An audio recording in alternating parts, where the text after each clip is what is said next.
What's going on, everybody, and welcome to CS5 Unmasked. Today I'm going to be showing you how I made the Jason costume from Friday the 13th Part 3, and I'm going to be doing it for around $25. Now I'm fully aware that $25 really isn't a whole lot of money to try to make a movie accurate costume with, but I'm going to try my very best.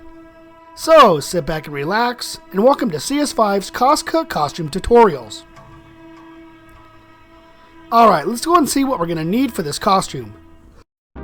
First, we're going to need a mask and a hood, a white t-shirt, a long sleeve green work shirt, a pair of gray pants, and a set of work boots.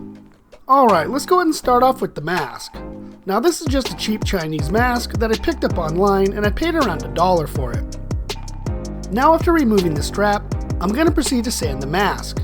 Normally I would just use some sandpaper, but I got a pretty good deal on this sanding sponge, so this is what I'm going to use for now. Now once the sanding is complete, I'm going to go ahead and paint the mask. Now being as we are trying to be as cheap as possible, instead of spray paint, I'm just going to use some white and yellow acrylic paint. I'm going to mix them together and then just apply it to the mask.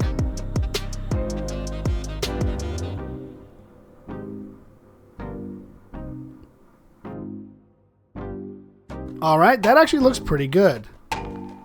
Alright, let's go ahead and apply some damage to the mask. Now after referencing tons of photos, I had a good understanding where all the damage needed to be placed.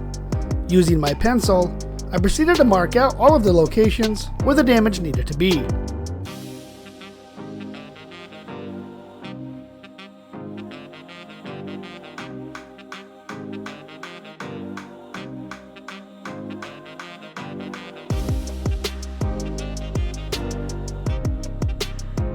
Once that I've completed indicating all of the damage areas, I'm going to go ahead and grab my razor blade and carefully scratch out all of the marks that I made.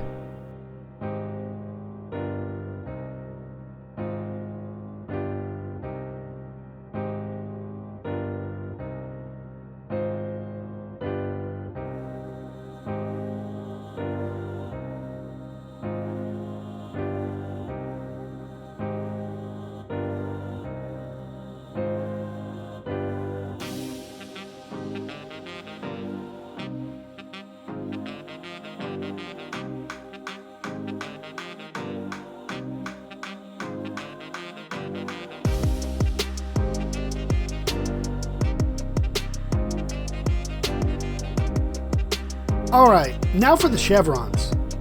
Now normally I'd actually just use some chevrons that I picked up online, or even some red masking tape. But today I decided just to freehand it and then paint them in. Now this is a little more difficult than actually just purchasing chevrons online, but with a little bit of practice, freehanding them really isn't that hard.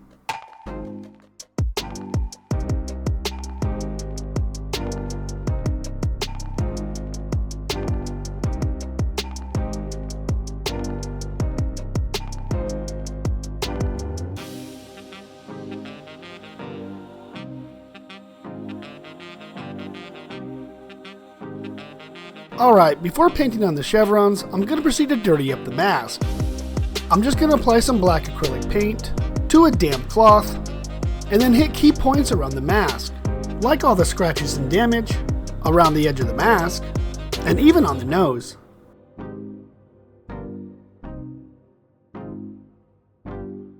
Alright, we're now ready to paint on the chevrons. I'm just going to be using some dark red acrylic paint, and then very carefully go along the pencil marks that I'd made earlier.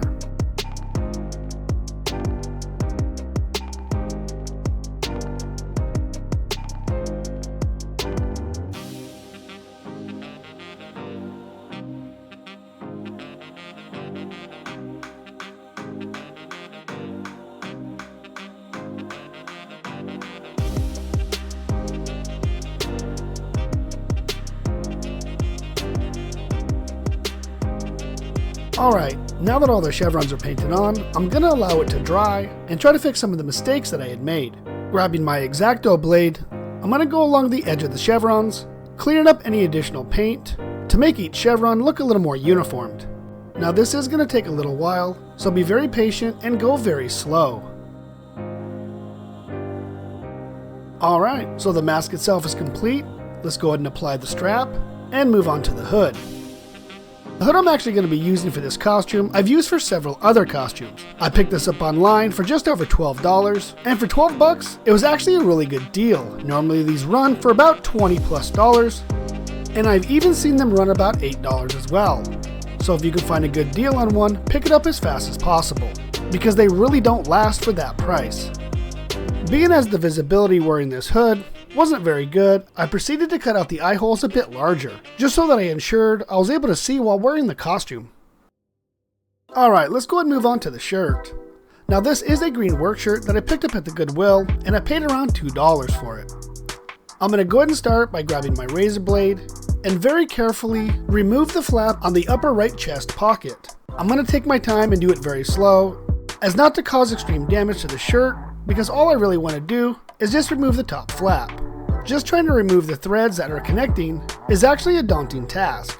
Go slow and take your time. Once you get a few threads actually severed, it goes a whole lot quicker.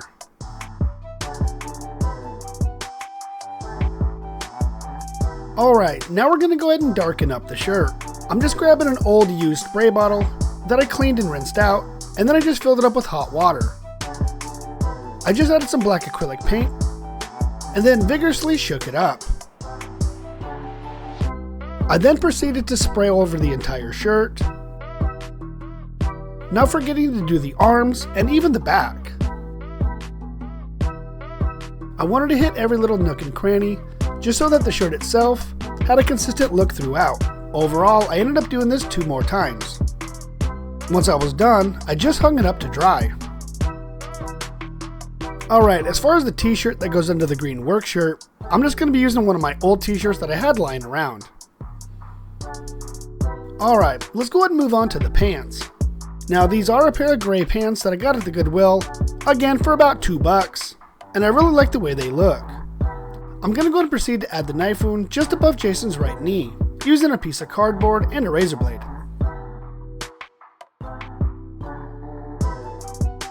Alright, I'm now going to proceed to mix some red and black acrylic paint, and then just apply it directly to the knife wound. Alright, now that the blood had dried, I can remove the piece of cardboard that I had inside the leg of the pants.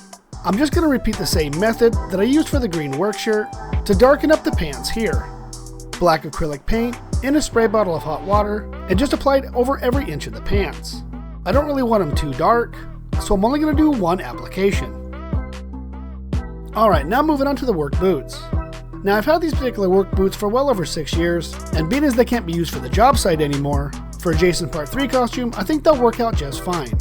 Now I did pick up these boots at a yard sale, in a box marked free, so I couldn't pass up a deal like that.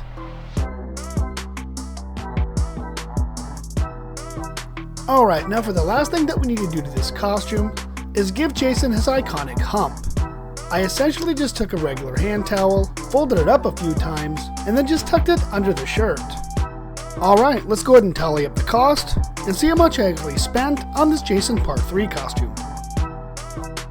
And as you can plainly see, I just made it under $25. Let's go ahead and put the costume on, and see what it looks like.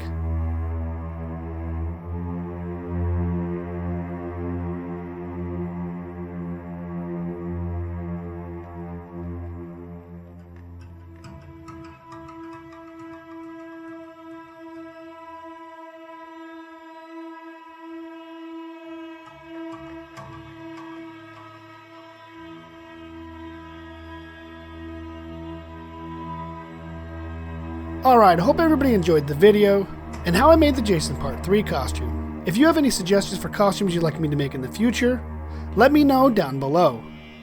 Alright everybody, until next time, this is CS5 signing out, and I hope to see you in the next video.